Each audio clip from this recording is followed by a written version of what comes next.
Ассалаумағалейкум қазақ елі. Салам. Қазақтар салам. Мынау Дәулет ағамыз осы Украинада, мынау біздің ерсін ініміз, Қытай Республикасының азаматы, ұлты қазақ.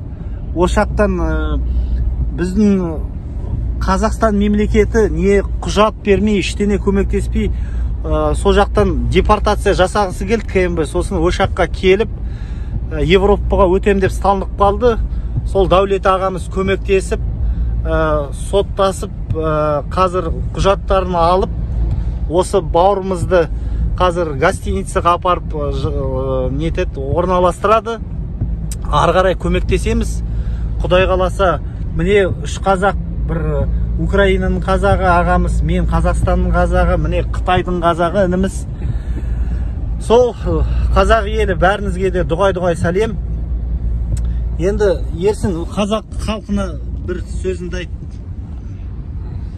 Ассалаумағалейкум қазақ елі, қалайсыздар, сәлеметсіздер ме? Мен Ерсін Еркінұлы, бүгін 2 қараша. Мен осының алдында қазақ ел туралы, қазақ елін жамандап едім, білместікпен, жастықпенен. Адам баласының барлығы қателік өткізеді, тілден кетеді. Мен сіздерден мені кешірулеріңізді үміт етемін. Айтқан сөзіме, істеген ісіме шынымен де өкіндім, қате екендігін түсіндім. Сіздерден шын жүректен кешірім сұраймын. Ендігәрі бұндай Қазақстанды жамандау сияқты сөздерді басқа нәрселерге бармаймын. Мені кешірулеріңізді сұраймын. Рахмет сіздерге.